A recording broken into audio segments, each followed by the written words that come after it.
દોસ્તો, મારી કુછુની મોજ ચેનલમાં આપનું સ્વાગત છે। આજના વિડીયોમાં આપણે વાત કરવા જઈ રહ્યા છીએ કે શિલ્પા ભાભી કોના ઘરે રસોઈ બનાવવા માટે ગયા છે, સાથે કાજલ બેનીમાં પણ ગયા છે।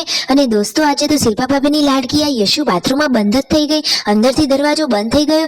શું પછી દોસ્તો દરવાજો ખુલ્યો કે પછી દરવાજો તોડવો પડ્યો? તમે જુઓ તો ખરા, બધા લોકો કેટલું ત્યાં મથી રહ્યા છે, પરંતુ દરવાજો ખુલતો જ ન હતો।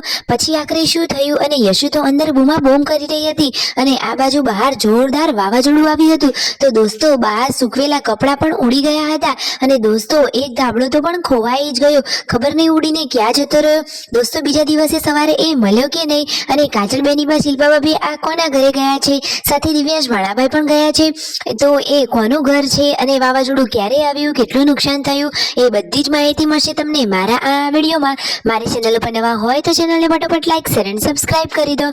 Full video in Thakor family blog channel, દોસ્તો ફૂલ વિડીયોની લિંક ડિસ્ક્રિપ્શનમાં મૂકેલી છે, ત્યાં જઈને તમે આખો વિડીયો વોચ કરી શકો છો। આવી ટૂંકી તો ચોકડી લાઈવ લેટેસ્ટ ટ્રેન્ડિંગ માહિતી મેળવવા માટે કરી દો મારી ચેનલને ફટાફટ સબસ્ક્રાઇબ।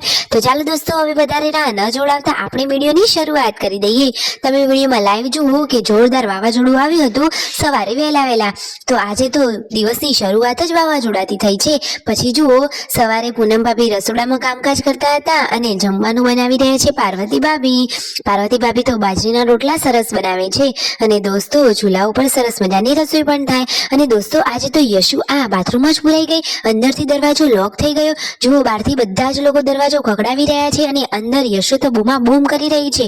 પછી ફાઇનલી દરવાજો ખુલી જ ગયો, ભગવાન માતાજીની દયાથી ઘણો દરવાજો ખખડાયો તો આખરે દરવાજો ખુલી ગયો। તો યશુ બહાર આવી ગઈ, એ તો જોરદાર રડતી હતી। પછી બધા લોકોએ તેને કહ્યું કે આ રીતે એકલા અંદર નહીં જવાનું। શિલ્પા ભાભી બહાર ગયા હતા, એટલી વારમાં તો તે બાથરૂમમાં જતી રહી, કોઈની ખબર જ નહોતી અને અંદરથી દરવાજો લોક થઈ ગયો હતો। આ તો ભગવાન માતાજીની દયાથી દરવાજો ખુલી ગયો, એ ખૂબ સારી બાબત કહેવાય। પછી જુઓ, રાકેશભાઈ બહારનો આ દરવાજો તેને ખોલતા વાગતા શીખવાડી રહ્યા છે। પૂનમ ભાભી તો આજે ઘરે પણ નહોતા અને ઘરે બની ગઈ આવી ઘટના। જુઓ, યશુને તો બધા વઢ્યા અને કહ્યું કે ક્યારે એકલું બાથરૂમમાં જવાનું નહીં અને દરવાજો તો કદી ક્યારે નહીં વાગવાનો, પરંતુ એ તો કોઈનું સાંભળતી જ નથી। અને જુઓ, પછી આ રાકેશભાઈ અને શિલ્પા ભાભી તો ચાલ્યા લાકડા લેવા માટે। દોસ્તો, હાલમાં ગેસની જે તંગી ચાલી રહી છે એના સોલ્યુશન માટે જુઓ, શિલ્પા ભાભીએ કેટલા બધા લાકડા એકઠા કરી લીધા છે। એ તો લાવી રહ્યા છે જોરદાર લાંબા અને એકદમ મજબૂત લાકડા। જુઓ, વાવાઝોડું તો સાંજે પણ શરૂ થઈ ગયું છે, પવન જોરદાર ફૂંકાઈ રહ્યો છે અને બચ્ચા પાટી ધાબા ઉપર છે। ગુડ્ડુ તો કહે છે આપણે પણ ઉડી જઈએ એવો પવન આવે છે। દોસ્તો, વાવાઝોડાથી બધાને ઘણું બધું નુકસાન પણ થયું છે અને આજે આ શિલ્પા ભાભી કોના ઘરે ગયા છે અને ગેસ ઉપર બાજરીના રોટલા બનાવી રહ્યા છે। તો જુઓ દોસ્તો, રાકેશભાઈ, શિલ્પા ભાભી અને સાથે લાડકવાયા કાજલ બેની બા આવી ગયા છે ઉષા ભાભીના ઘરે રોટલા બનાવવા માટે।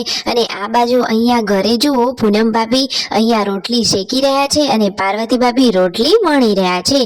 શાક પણ તૈયાર છે, આજે તો બે સબ્જી બની ગઈ છે અને ગરમા ગરમ રોટલી વણાઈ રહી છે। તો બધા જ લોકો ખાવા બેસે એટલે જ વાર। તો જુઓ દોસ્તો, દિવ્યાંશ ભાણાભાઈ, કાજલ બેની બા, શિલ્પા ભાભી અને રાકેશભાઈ આવેલા છે ઉષા ભાભીના ઘરે।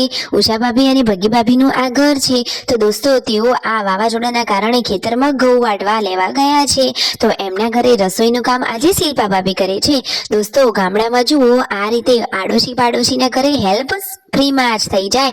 દોસ્તો, શહેરમાં તો કોઈની મદદ કરવા પણ ન આવે અને બધા લોકોને હોટલમાં જમવા જવું પડે, પરંતુ દેશી ગામડાની તો મોજ મસ્તી જ આ છે કે એકબીજાને હંમેશા સપોર્ટ કરવાનો, પહેલો સગો એ પાડોશી। આ કહેવત અહીંયા સાચી પડે છે। સાચી વાત ને દોસ્તો?